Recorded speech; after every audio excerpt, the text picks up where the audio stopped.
Between 1978 and 1990, one man moved quietly through the Soviet Union, leaving behind a trail of fear that authorities struggled to understand. His name was Andrei Chikatilo. He targeted the vulnerable, women, children, runaways, and over time, the number kept rising. At least 52 lives were taken before it finally ended. What makes this story even darker isn't just the scale. It's the fact that he was questioned, investigated, even detained, and still slipped through. While the system chased the wrong suspects, the real killer kept walking free, hiding in plain sight. Before we continue, make sure to like the video and subscribe to the channel. And let's dive into what created a man no one could stop. Andrei Chikatilo was born on October 16th, 1936, in a small village in the Ukrainian SSR, at a time when famine and hardship shaped everyday life.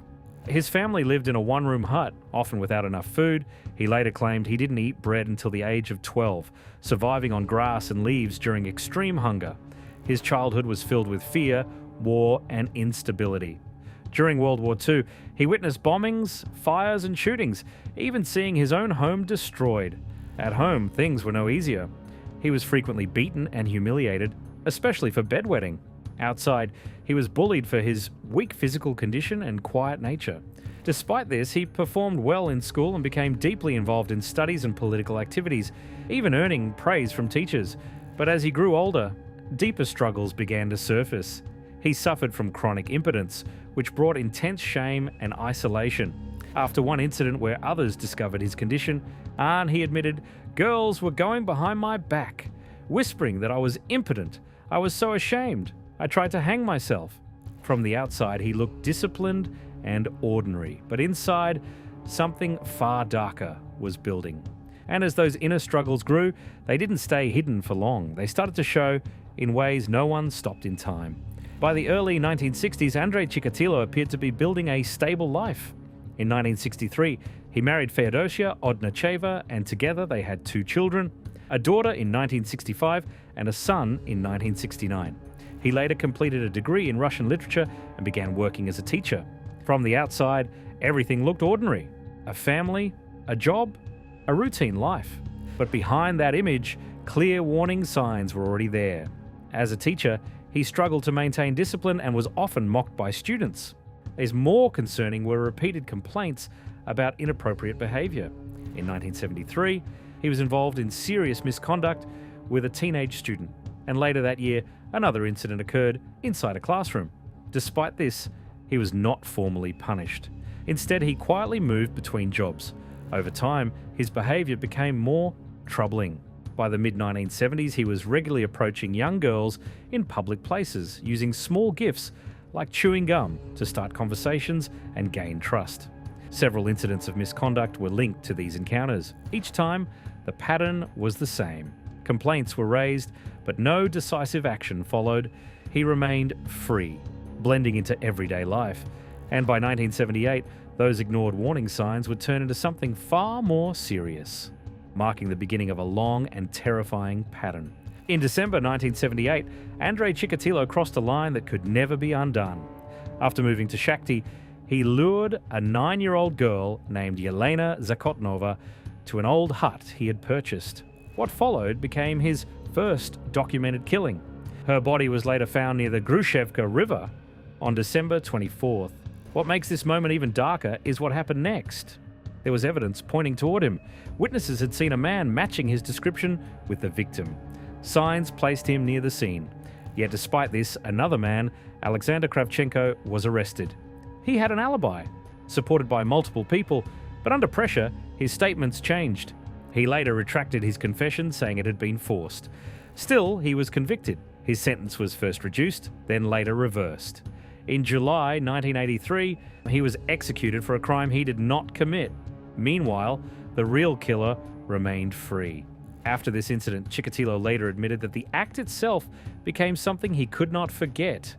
He struggled at first, even cutting trips short to avoid temptation.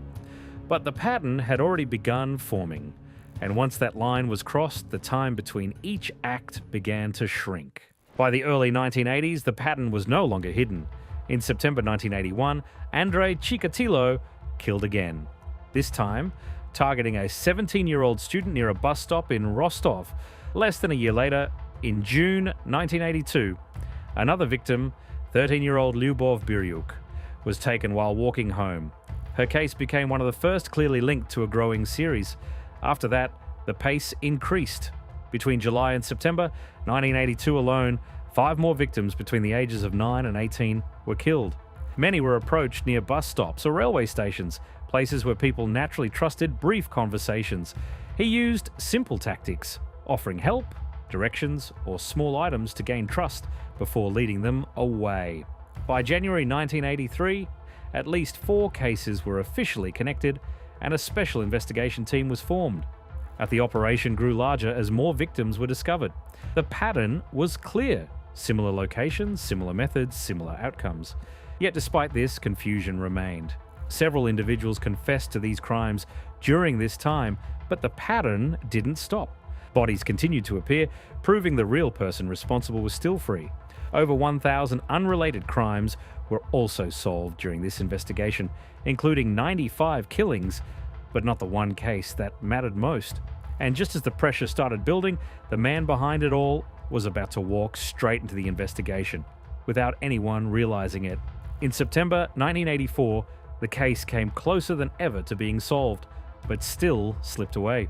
At a bus station in Rostov, Andrei Chikatilo was noticed by undercover officers as he tried to approach young women. His behavior stood out. They followed him through the city, watching him repeatedly attempt contact. When he reached a market, he was stopped and taken into custody. What they found raised serious concern. He was carrying a knife with a 20-centimeter blade, lengths of rope, and a jar of Vaseline. His background also matched earlier witness descriptions, including a man seen with 10-year-old Dmitry Patashnikov before the boy was killed in March 1984. At that moment, everything seemed to point in one direction, but then came the mistake that changed everything. A blood test showed his type as A. Evidence collected from multiple victims had been classified as type AB. Because of this mismatch, he was no longer seen as the primary suspect. Instead, he was charged with theft from a previous job, sentenced to 1 year, and released after just 3 months in December 1984. By that time, 23 killings had already been linked into one case, and once he walked free, the man they almost stopped would return, more careful and harder to catch than ever. After years of confusion, the investigation began to change direction. By late 1985, the case had expanded, with around 15 procurators and 29 detectives focused on finding the killer. The pattern was clear, but understanding the person behind it was still difficult. That changed when Andrei Chikatilo was unknowingly described in detail, without his name ever being mentioned. A 65-page psychological profile outlined a man between 45 and 50 years old, educated, married with children, and working in a job that required frequent travel. It also described someone who had a troubled childhood, struggled socially, and carried deep personal issues. The profile explained something critical. The killings were not random acts. They followed a pattern tied to timing, movement, and behavior. Many incidents happened near transport routes, often on weekdays, suggesting a routine connected to work travel. For the first time, the search became more focused. But even with this breakthrough, the situation didn't fully improve.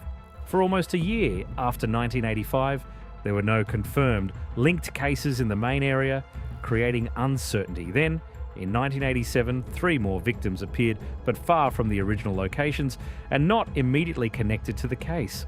The person they were searching for was still moving, still adapting. And by the time things became clear again, the case was entering its most intense and final phase. By 1990, the pressure had reached a breaking point. More victims were being found, many near railway stations across the Rostov region. In response, a large operation was launched. Around 360 officers were deployed across transport hubs, with uniformed police at major stations and undercover officers placed at smaller ones like Donleskos, Kandrucha, and Lesostep. The plan was simple: force the killer into places where he would stand out. On November 6, 1990, Andrei Chikatilo attacked his final victim, 22-year-old Svetlana Korostik, in Woodland near Donleskos station. Shortly after, he returned to the platform, where an undercover officer noticed something unusual. His clothes were marked with dirt and grass, there was a small red mark on his face, and his behaviour didn't match anyone who had been in the area for normal reasons. The officer checked his documents and filed a routine report. Days later, when Korostik's body was discovered on November 13th, that report became critical. His name stood out. It wasn't new. He had been questioned before, even listed as a suspect in earlier records. Police began watching him closely. Over 6 days, they saw him repeatedly approach women and children, starting conversations and then moving on when they refused. On November 20th, 1990, he was finally arrested. After his arrest in November 1990, the case finally began to come together. One key detail explained everything that had gone wrong years earlier. Andrei Chikatilo had blood type A, but tests later confirmed his semen was type AB. This mismatch had allowed him to walk free in 1984, even when evidence pointed directly at him. As questioning continued, the pressure built. For days, he denied involvement. But on November 29th, 1990, that changed. After hearing parts of a psychological profile that described him closely, he broke down and confessed. He admitted to dozens of killings and began describing each one in detail, including locations, movements, and specific facts only the real person could know. In total, he confessed to 56 killings. He later led authorities to multiple sites, confirming key details and helping recover remains that had not been found before. In April 1992, he stood trial for 53 murders. The courtroom was tense, with victims' families present and heavy security in place. After months of proceedings, the final decision came in October 1992. He was found guilty of 52 killings and sentenced to death. On 14th February 1994, the case finally came to an end. For over a decade, a fear spread quietly while one man moved across cities using routine, travel, and trust to stay unnoticed. The scale was staggering. Crimes committed across multiple regions, victims from different backgrounds, and years of missed chances that allowed it to continue. Even when clues were close, small errors created big consequences. This case wasn't just about one person. It exposed gaps that cost time and lives. Do you think this could have been stopped much earlier? And what was the biggest mistake that allowed it to continue for so long? Drop your thoughts below in the comments section. Before you go, if you enjoy real stories like this, like the video, subscribe to the channel, and we'll see you in our next video. Take care.